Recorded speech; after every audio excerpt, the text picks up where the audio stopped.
Yeah, so Jed, what's the mood been like, and what's the message been this week after 3 defeats on the spin? Yeah, we were very disappointed this week. I think Sunday was a hard one to swallow. Wrexham, we got a man sent off. Referee killed us a bit in that game, and Newport, we were fantastic going forward, just never defended. So you can actually take them defeats. Obviously, we don't like losing. None of us like losing. We don't want to lose, but the Salford game Sunday, it was just one of them. We've had a good talk about it. We've had a good think about it. Everything we done went wrong. We never done anything that we were supposed to do on the pitch. It was one of those days where you just got to go, we have games like that, and it happened. It went one of those days, nothing happened for us, so you get on with it, you brush yourself down, you go again Saturday. But the lads have been absolutely brilliant since I've been here. We've only had 2 of them days, which was Notts County and Salford. Besides that, they've been outstanding every game, they've been up for every game. Alright, we haven't won every game, but they've come off the pitch giving everything, and that's all I can ask for, and hopefully we'll be back at it Saturday. How frustrating is it when you work on something all week and you change things around for Salford as well, didn't you? And it just doesn't come off, and as you say, things you've talked about is not being carried out on the pitch. Yeah, you can't really point the finger at individuals. It was 18 players and all the staff. It's all of our fault. But as I said to them, we lose together, we win together. Simple as that. It's no individuals. We can't point the finger at individuals. It was just a bad performance, a bad day all round. The only good thing about it was the fans saying out numbers, and they were outstanding. Obviously, you give us a bit of stick at the end, but rightly so as well. We deserved it to turn out and put a performance in like that. Every one of the players knew it weren't a good day for us. But. And what's it like when you come up with a plan? Because you did change things around. You played Hawula out front and Garner just behind, and it just doesn't quite come off, because you wouldn't do it unless you thought it was going to work, would you?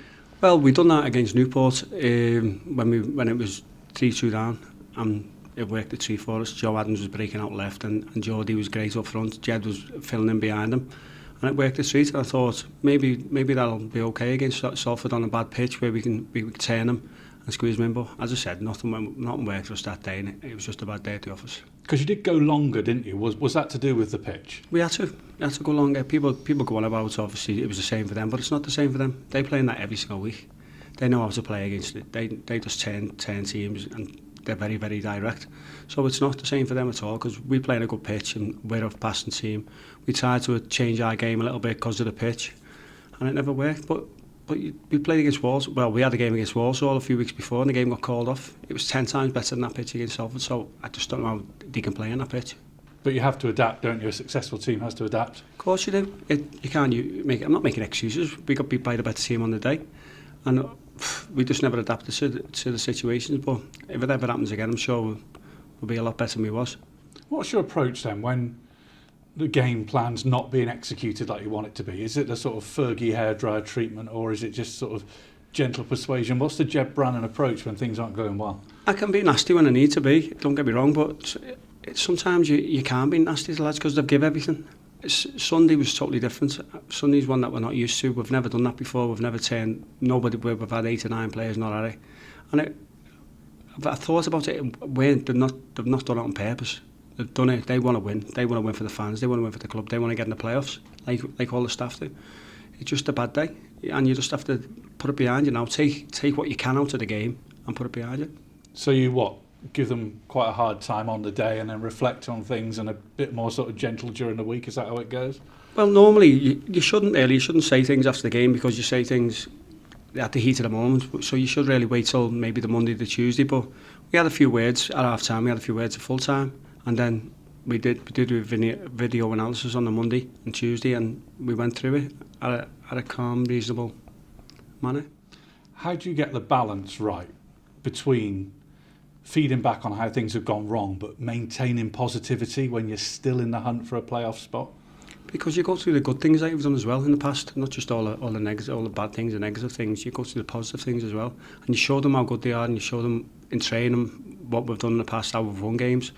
And you see the reaction you get from them in training, and the reaction we've had this week has been brilliant, because every one of them downstairs, as I've said, they're all winners, and they're absolutely devastated on how they played on Sunday for the fans and the club. So I can't see them doing that again. I don't think they will. Is that the problem? You can forget very quickly when things have gone well? Well, I think so. I think a lot of people have got short memories, to be honest with you. Maybe 2 weeks ago we were pushing to be the best team of the month, manager of the month and team of the month.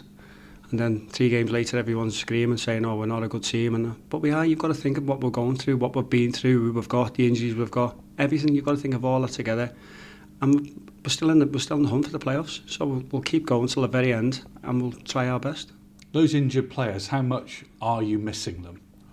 Well, if you had Faz, Donald, JJ, Stuart Moore out, Brandon, you got any team, they'd all start in our first 11. So any team in the league would miss them. They're all top players and all top lads. So the sooner they're back, the better. Any of them likely to be in contention for the weekend, or is that too soon? That's too soon. Hopefully the next couple of weeks, maybe the Easter weekend, we might see a few of them, but we'll see what happens.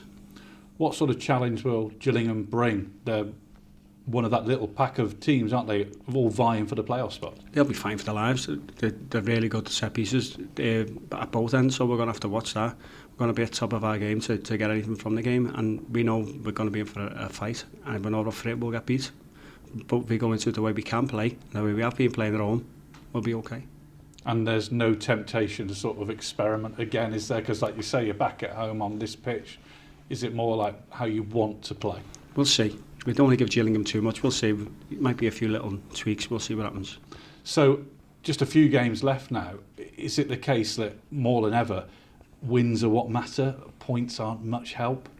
Definitely. You've got to do everything you can now to get the 3 points and stay in that pack till the very end. And hopefully, you'll have a little burst at the end and get a couple of wins together and you push into the playoffs, and then anything can happen.